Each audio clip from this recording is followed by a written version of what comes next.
नमस्ते दोस्तों, स्वागत है आप सभी का आपके अपने चैनल इंडियन मॉम्स लाइफस्टाइल में। दोस्तों 8 अगस्त को सावन का चौथा और आखिरी सोमवार है और साथ ही श्रावण मास की दूसरी एकादशी जिसे पुत्रदा एकादशी कहा जाता है। ये अद्भुत संयोग मिल रहा है क्योंकि सावन माह भोलेनाथ को बहुत प्रिय है और इस दिन पूजा आराधना करने से शिव के निमित्त व्रत धारण करने से मन की समस्त मनोकामना पूर्ण होती है और एकादशी का व्रत सभी व्रतों में श्रेष्ठ माना जाता है। तो भगवान श्री हरि विष्णु को अत्यंत प्रिय यह व्रत माना जाता है। तो पुत्रदा एकादशी का व्रत करने से समस्त मन की मनोकामना पूर्ण हो जाती हैं। यहाँ तक कि संतान प्राप्ति में बहुत सी जो परेशानियां हो रही हैं, तो पुत्रदा एकादशी के दिन व्रत धारण करने से यदि पति पत्नी श्री हरि विष्णु की पूजा आराधना करते हैं या फिर व्रत नहीं कर रहे हैं, किसी कारणवश व्रत नहीं कर सकते हैं, फिर भी आप पूजा आराधना जरूर करें। शास्त्रों के अनुसार पुत्रदा एकादशी व्रत करने से मनवांछित संतान की प्राप्ति होती है और इस बार की जो पुत्रदा एकादशी है उसमें तो बहुत अच्छा अद्भुत संयोग है, जो हरि और हर के मिलन का अद्भुत संयोग है। तो इस दिन आप कोई ऐसा उपाय करते हैं या पूजा पाठ करते हैं, अपनी मन की मनोकामना श्री हरि विष्णु और भगवान शिव जी से कहते हैं, तो निश्चित ही आपकी मन की मनोकामना अवश्य पूर्ण होगी। तो मन में विश्वास रखकर भगवान श्री हरि विष्णु और शिव जी का संयुक्त रूप से पूजन कीजिए। तो दोस्तों आज की वीडियो में मैं आपसे बात करने वाली हूँ कि श्रावण मास के सोमवार और पुत्रदा एकादशी का व्रत आप एक साथ कैसे करें और किस प्रकार करें, क्योंकि बहुत से लोगों का प्रश्न है कि हम व्रत एक साथ कैसे करें और क्या हमें दोनों व्रत का फल प्राप्त होगा। इसके साथ ही और भी प्रश्न हैं, जैसे कि शाम के समय सावन सोमवार व्रत में शाम को अन्न का सेवन बहुत से लोग कर लेते हैं, लेकिन एकादशी में व्रत का पारण अगले दिन ही किया जाता है। तो ऐसे दोनों व्रत का पारण कैसे करें। और एक और प्रश्न है कि एकादशी के दिन चावल का प्रयोग नहीं किया जाता है, तो कैसे हम शिव जी पर चावल अर्पित करें। बहुत से भक्त हैं जो महीने भर पूरे सावन माह में शिवलिंग पर 108 चावल के दाने अर्पित कर रहे हैं। ऐसे में प्रश्न है कि क्या एकादशी व्रत के दिन अक्षत का प्रयोग भगवान शिव की पूजा में नहीं करना चाहिए। तो एकादशी का व्रत और सावन सोमवार व्रत से जुड़े प्रश्न का समाधान मैं आपके लिए इस वीडियो में लेकर आई हूँ और साथ ही सावन का आखिरी सोमवार है, तो हम इसमें क्या उपाय करें जिससे कि भगवान शिव की कृपा पूरे वर्ष पर्यंत हम पर बनी रहे। तो चलिए सबसे पहले जान लेते हैं सावन पुत्रदा एकादशी 2022 का शुभ मुहूर्त क्या है।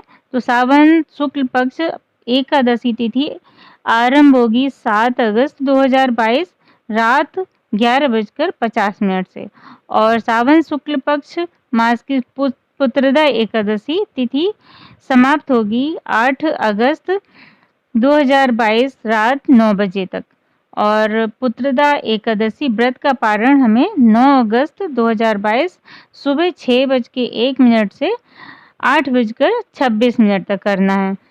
तो देखिए इससे तो आपको समझ में आ गया होगा कि पुत्रदा एकादशी का व्रत का पारण हमको अगले दिन करना होता है, यानी कि हम सोमवार को व्रत रहेंगे एकादशी का भी और सावन सोमवार का भी, लेकिन हमको व्रत का पारण जो है अगले दिन ही करना है, जो लोग एकादशी का व्रत करते हैं उन्हें। और अगर जो सावन सोमवार का व्रत करते हैं तो वो आप जैसे कर रहे हैं वैसा ही करते रहना है। आप अगर शाम को अन्न का सेवन करते हैं तो एक टाइम अन्न खा सकते हैं, और अगर आप पुत्रदा एकादशी का व्रत कर रहे हैं साथ में, तो आपको अगले दिन ही उसका पारण करना है सुबह 8:26 तक। और जहाँ तक कि प्रश्न है कि एकादशी के दिन चावल का प्रयोग हम करें, भगवान शिव जी को चढ़ाएं कि ना चढ़ाएं, तो ऐसा कुछ नहीं है कि हम भगवान शिव जी को चावल जो आप अक्षत चढ़ा रहे हैं पूरे आपने माह में चढ़ाया तो आप अक्षत उन्हें चढ़ा सकते हैं, क्योंकि चावल जो है खाने का मना किया गया है एकादशी के दिन, चढ़ाने के लिए शिव जी को नहीं मना किया गया है। तो आप शिव जी को चावल का अक्षत चढ़ा सकते हैं, लेकिन विष्णु भगवान को जो है तिल का अक्षत चढ़ाया जाता है, उन्हें चावल नहीं चढ़ाया जाता है। तो आप ये इतना ध्यान रखना है। तो बहुत से लोगों का ये भी प्रश्न होता है कि हम जो है शाम को चावल की खीर बनाकर भगवान शिव जी को चढ़ाते हैं और उसी का प्रसाद ग्रहण करते हैं। तो आप खाने में चावल का यूज़ ना कीजिएगा, क्योंकि एकादशी है, तो इसलिए आप चावल की खीर ना बनाकर मखाने की खीर, साबूदाने की खीर, ये सभी चीज़ें बनाकर आप भगवान शिव को चढ़ा सकते हैं और उसी का ही आप भोग ग्रहण कर सकते हैं। तो आप चावल का अक्षत भगवान शिव जी को अर्पित कीजिए, पर खाने के लिए चावल एकादशी को मना होता है, तो आप चावल का भोग ना लगाइए। और जैसा कि आप जानते हैं कि ये सावन का चौथा और आखिरी सोमवार है, तो इसमें आप मंदिर जाकर अवश्य पूजा करें और इसमें 5 दीपक ले जाना ना भूलें। 4 लंबी बाती के होंगे और 1 गोल बाती का, क्योंकि भगवान भोलेनाथ को 5 मुखी बताया गया है, इसलिए भोलेनाथ के लिए 5 मुखी दीपक प्रज्वलित किया जाता है। दीपक प्रज्वलित कर भोलेनाथ का ध्यान करने से जो भी मन की मनोकामना होगी, किसी भी प्रकार की मनोकामना हो, यह उपाय आप कर सकते हैं। धन संपत्ति या संतान, विवाह या सफलता के लिए या बच्चों की उच्च शिक्षा के लिए, किसी भी प्रकार की मनोकामना है, सभी के लिए आप ये दीपक प्रज्वलित कर सकते हैं।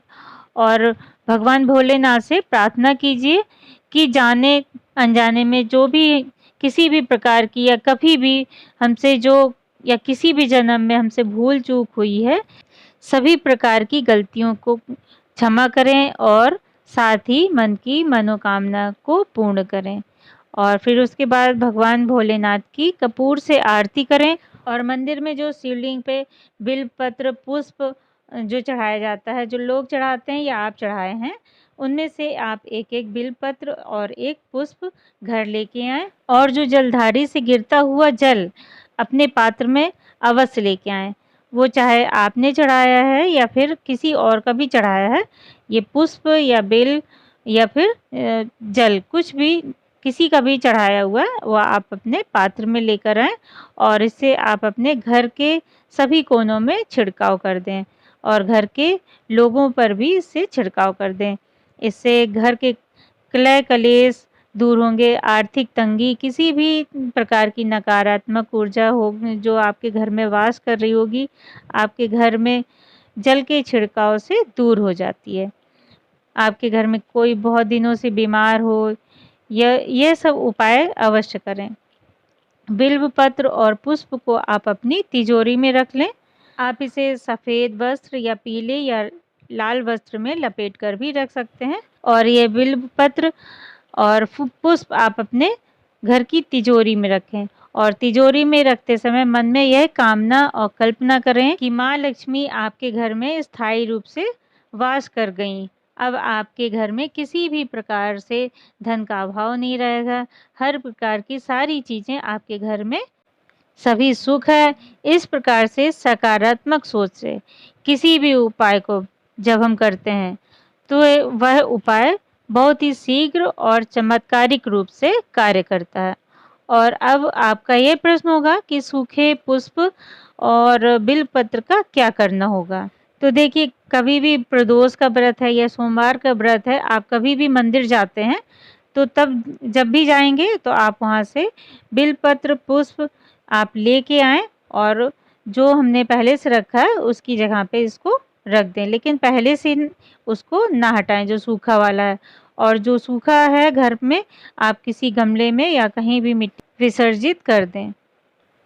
और जब भी आप भगवान शिव की चाहे सुबह या शाम को किसी भी टाइम आप पूजा करने जाते हैं मंदिर में, तो आप 1 मुट्ठी मूंग की दाल ज़रूर ले जाएं।